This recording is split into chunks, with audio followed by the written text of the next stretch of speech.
What's going on, NBA fans? Welcome to another episode of NBA Central. I'm your host here, Haize, and on today's episode, we're going to talk about Jacque Vaughn being named as the Brooklyn Nets' new head coach. This means no Ime Udoka going down to Brooklyn to become their head coach. We're going to talk about all that and some more right after this.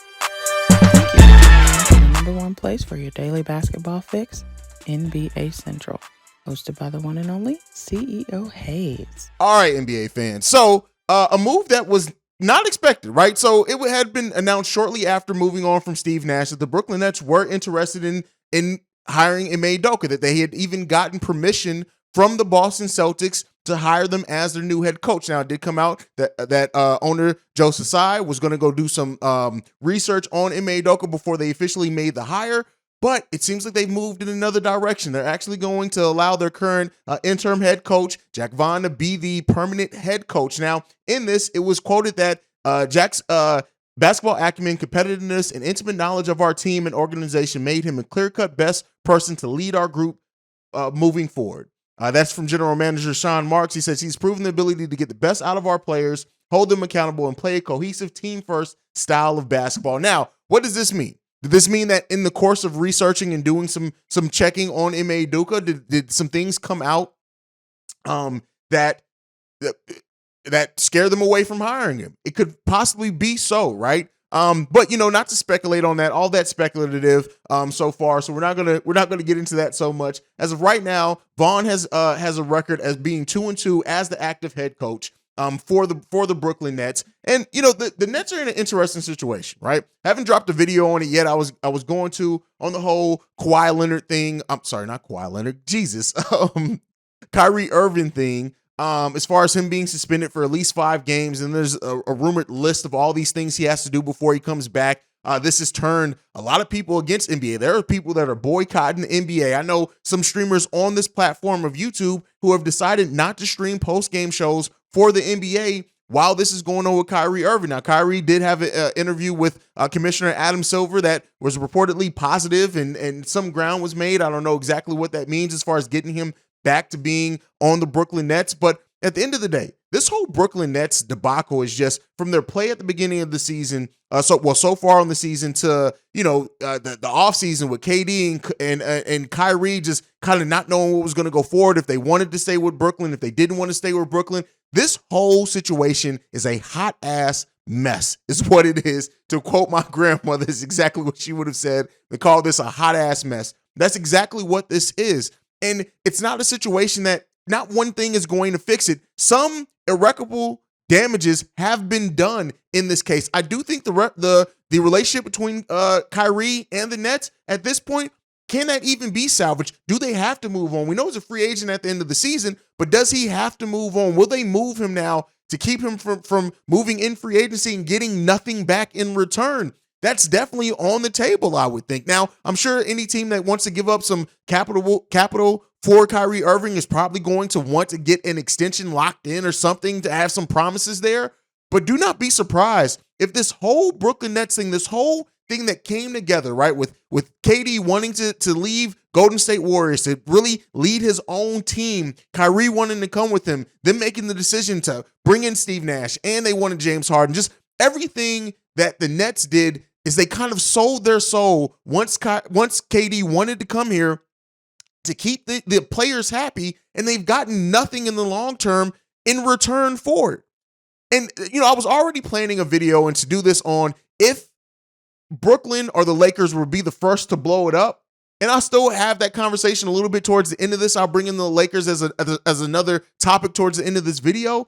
But the whole Brooklyn Nets situation just seems like, wow. And then rather than bring in a coach, and this is the speculative part on it, right? This is not me reporting on anything that's been said or anything that's come out. This is just me speculating.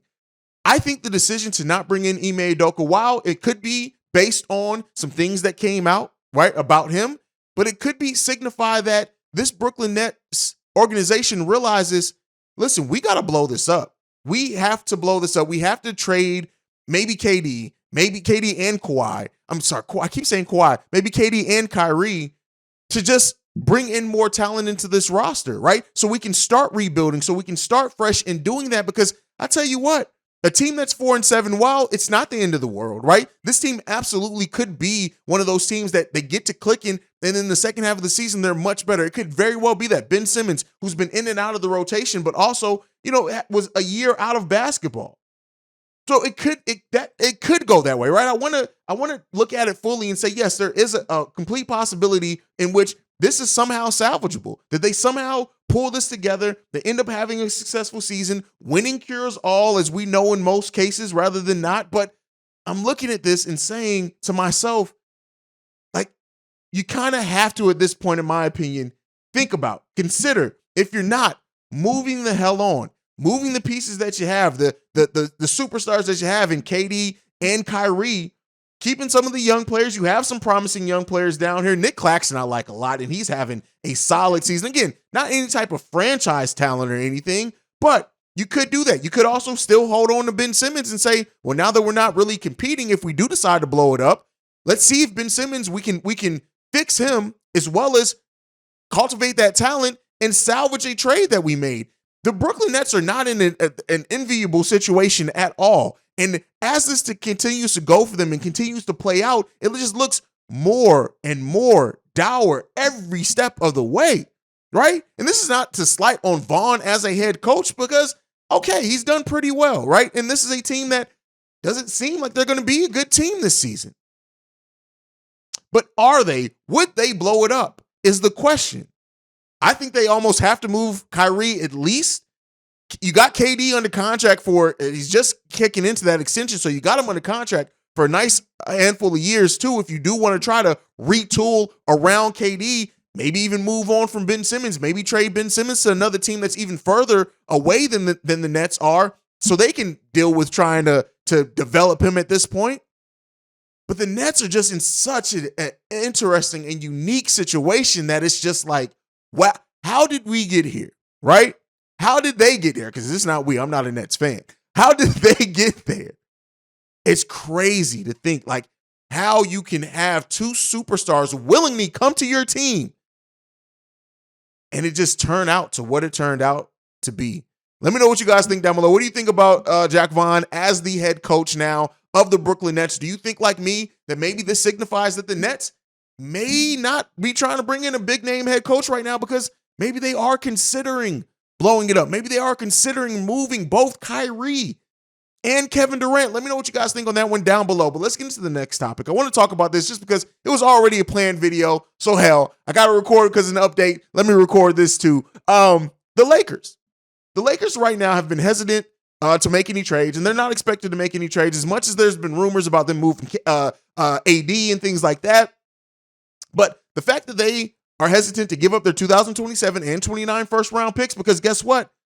You can only trade up first-round picks up to 7 years in advance. And then you can't trade back-to-back years, so you can't add any protections, even if they were trying to protect themselves with that 2027 pick. The Lakers, are they at a precipice of possibly blowing it up themselves?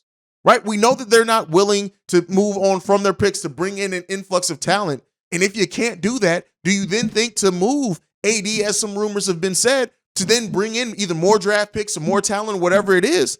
You got LeBron under contract for a little while, but really outside of that, there's really not really much on this roster, and it's going to be hard to move Russell Westbrook because teams are going to want a first-round pick to facilitate and get that job done, because Russ, even though he's looked much better moving to the bench, and shout out to Russ for accepting that role, because a lot of people didn't think that he would, and being pretty damn good at that role so far in the limited sample size that we've had since he moved to the bench. It seems like Russell Westbrook has accepted the role of being a bench player for this team to extend his career. That is where it is right now.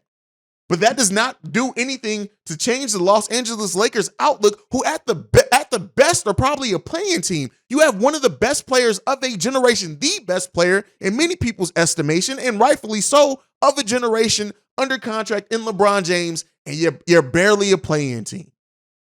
Anthony Davis, who I've said at the beginning of this season, I said, while he's still going to put up numbers, Anthony Davis at this point seems like just a guy. Just a guy, right? A guy that can go out and get you 20 and 10 for sure, but still not the impact player that he was at one point in time, at least not on this roster. Could that still change? Yeah. It's not like Anthony Davis is over the hill or anything. This is a 29-year-old player who is still having a pretty damn solid season at 23 points per game, a PER of 25.2, and averaging 10 rebounds a game. What do the Lakers do, right? The same question that I kind of presented to the Brooklyn Nets. You're not close to contending, right? It doesn't seem like you have the assets that people want that is going to make a one deal to make you a contender. You're probably, even if you do make a trade deadline deal, even if you do decide, all right, we're going to move off maybe the 2029 pick, or 2029 pick, or the 27 pick to try to bring in a talent now while moving somebody else.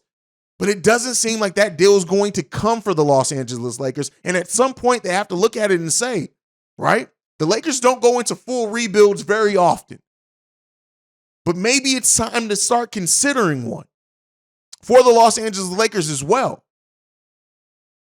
Again, this is a team that has talent on it, but that has not translated to wins. That has not translated to the defensive side. And LeBron, even though still great and an all-star in every stretch of the imagination, is starting on the decline of his season, not the defensive presence he once was. The Los Angeles Lakers and the Brooklyn Nets are not teams that are like, they're teams with a lot of payroll, but not a lot of wins to coincide with that payroll. And this is one of the dangers that I've always said when it comes to the Lakers, of mortgaging your future for the right now. And while it did win them a title, it doesn't seem like another one's coming anytime soon for the Los Angeles Lakers.